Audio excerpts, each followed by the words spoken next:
How reliable are 12th gen F-150s? This video, I'm pretty much going to run down the gist of my 100,000, 110,000 mile experience driving this truck. It's a 2-owner truck. I am the second owner. I've owned the truck since 75,000 miles. It is at 186K right now. So I'm going to run down my experience with it, how reliable I think they are, the problems I've had with it, pros and cons list. So to start, for the basics, this video is going to be based off 12th gen F-150s, but my motor in this truck is a 3.7 liter V6. It's got the 6 R80 trans and the same rear ends as all the other 12th gen F-150s. So let's run down the basics. 3.7 liter V6, 186,000 miles. I got a cold air intake on it. I got a throttle body spacer on it. I've been really good with pre-maintenance. So the stuff that's gone bad on me, I've replaced 2 water pumps in the truck. I have replaced a couple coolant lines that have blown up. I'll pop the hood and give y'all a little representation.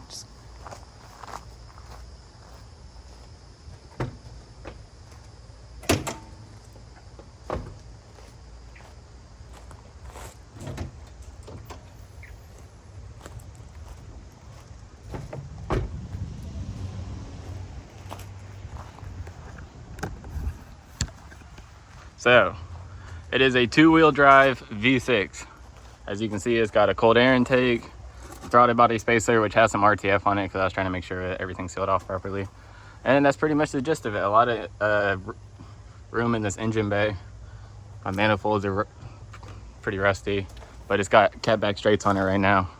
But so with this truck, I've had the water pump go out twice. I've replaced it twice. I replaced the thermostat once.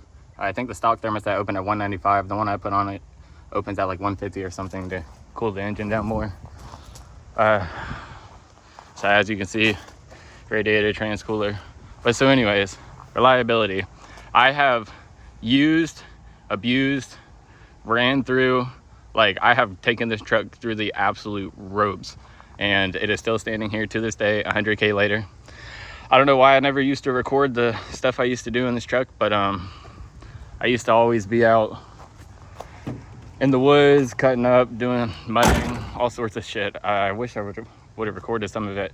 I have taken this truck up a like 20-foot hill, just straight vertical. I don't know. I've done a lot with this truck. Didn't record any of my experiences doing it, but I plan to on doing it now.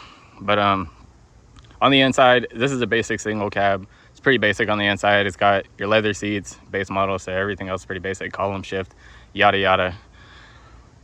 I have been riding on 35s ever since I've owned it. 35s, 37s. I've had a few setups on it because I used to have it lifted, but now it's stock. But it's got 3-inch drop shackles in the rear, stock in the front, so it's leveled stock. But anyways, yeah, so now it's just on 35s. Rear end has never given me any issues. I have taken this truck, I've taken this truck like this deep in water in the swamp when I used to drive through the swamp to go back to the Edisto River. And yeah, I don't know how that thing's still running, still alive. I guess because my intake's so high up, and I went through it pretty lately. But I've enjoyed the 100,000 miles I have driven this truck. I have owned this. I owned a Chevy Tahoe, a 03 Chevy Tahoe with a 5.3 liter in it. Now, don't get me wrong, I want another one of those Tahoes. I would easily own one again any day. But I went through a trans on it, and I went through a lot of stuff on that Tahoe. I mean, it was high mileage, I guess. This F-150 right here has 0 leaks. Everything is sound, no mechanical issues, 0 leaks. I have a couple lights on the inside because I got to replace a wheel bearing, which I'm in the midst of doing that. I'm going to do that soon. Just take 2 seconds to do. And then I got to replace some stuff on my brakes because my ABS light's on. And yeah, airbag light, because I just hooked my airbag up, replaced the wiring harness in it because I burnt the old one up running subs and stuff. But yeah.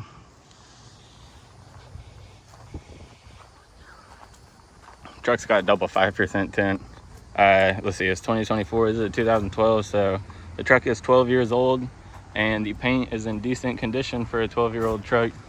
It doesn't have a bumper on it right now because I took it off and I just never put it back on when I used to run 37s. It's just sitting in my garage, needs to go back on. But Paint's in nice shape for 12 years old. I got a 10 strip that goes halfway down. It's got double 5% on it. I don't want to show you all inside the truck. It's a little dirty right now. And then brand new mud tires and stuff on it. But that's that. It's a nice truck. I would definitely own another Ford. Now granted, I've only owned 3 vehicles, and this is the vehicle that I abuse more than any of them, but this truck has been through hell and back and is still standing to this day. And I don't think this truck is ever going to leave the channel. I plan on one day getting this channel based off truck content and car content, getting a sports car and adding it on top of this truck. Then I'll have 2 types of content to record on the channel. But reliability scale. Has this thing ever left me stranded? No. Have I ever broke down on the side of the road over something like the only thing I've ever broke down on the side of the road for was my control arm.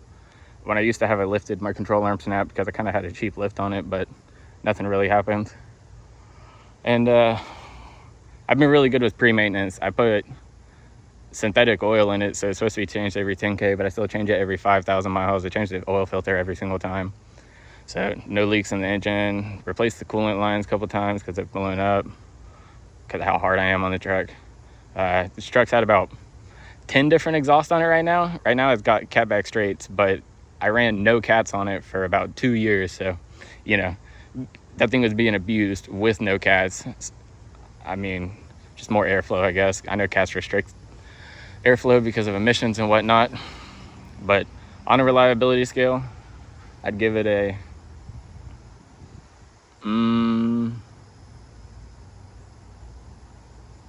a reliability scale, this right here, this 3.7 liter engine, I'll give it a 9 out of 10 because in my 100,000 miles of owning this thing, never had any issues with it except for the water pump, which I don't know, it is what it is. It's easy to replace. This truck is very, very basic. It's very easy to work on. The suspension is very simple. It's strut, control arm, tie rods, etc., etc. The rear suspension is really easy to work on because I put the shackles in by myself. Overall, it's a good truck to own. I like them. I would get another one. So this is a 3.7 liter V6. I would love to have a 5.0. Now granted, if this engine ever blows up, I could swap a 5.0 in here, but am I ever going to do that? Probably not, because I'm not going to waste 10K on something like that when I could spend my money elsewhere. But yeah, that's that. There's going to be more content to come with this truck, as this truck is going to be the main part of the channel. But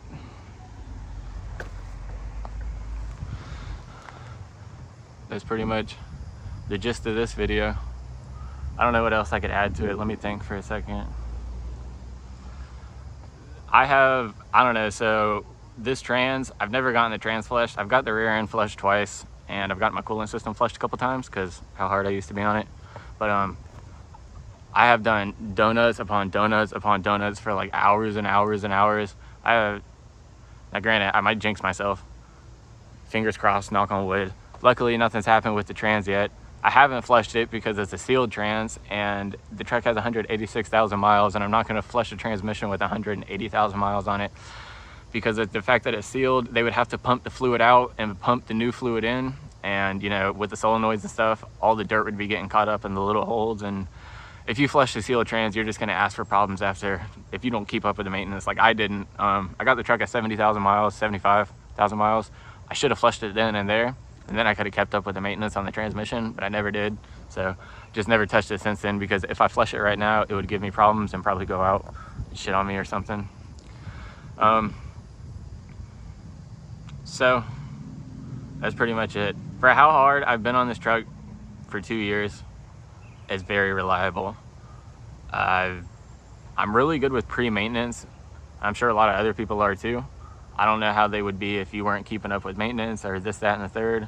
But the engine, being a 3.7 liter V6 naturally aspirated, it's a very sound engine. I'm pretty sure the same could be said for the 5.0s. I'm sure the same could be said for the 4.8s and the 5.4s that are also offered in this year. And I know that the EcoBoost are great engines because I had a friend that has EcoBoost. But I know the only issue with EcoBoost is you're running turbos, and you're going to have problems with those turbos over time. Probably have to get the turbos replaced or whatnot, this, that, and the third, because they're burning oil or whatever.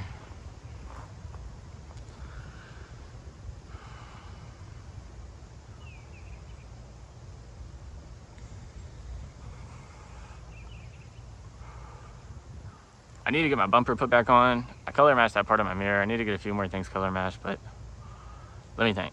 I was just talking about engines. Next would be the trans. The trans is a 6R80, and the 6R80s are also mint. They're very well at handling abuse. I know that 6R80s are built and rated for 1,000 horsepower because they're meant to be put on the 5.0s, and they're meant to have a little more horsepower rating to them. The rear end is very strong, as I've ran 37s, done a bajillion burnouts, donuts, all sorts of stupid stuff.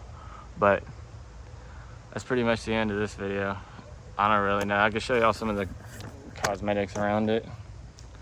You got your basic headlights, 35-inch tires on stock 18-inch rims, your normal badges, whatever, the tent. I have a bed cover on here. You got the rear tent. Getting a call from work. Oh, that's a spam call. On the rear, I have my tail lights, which are smokes. I also have a smoked third tail light, color match the antenna, and that's basically the gist around it. So, I don't know. If you're looking to get some info on a 3.7 liter V6, if you're looking to get some info on a 12th Gen F150, this is the place to be. I would highly recommend owning one. Maybe you might not want to own an EcoBoost because the turbos, and you're obviously going to have problems with them down the road when the higher mileage comes. But these trucks are very sound trucks if you keep up with the maintenance. They're very mechanically sound. And I wish I would have recorded more in the past when I used to do stupid stuff with it like I always used to. But I plan to record in the future when I go out and do the same stuff I used to do with it. But yeah, so on a reliability scale, I'd give it a 9 out of 10. To some people, they probably aren't the best looking things in the world. I guess I've owned it for 2 years now, so I'm used to it. I like the way it looks. But would I own a newer F-150? Yes. Anyways, that's that. Peace out, y'all. Have a good one. I'll catch y'all in the next video.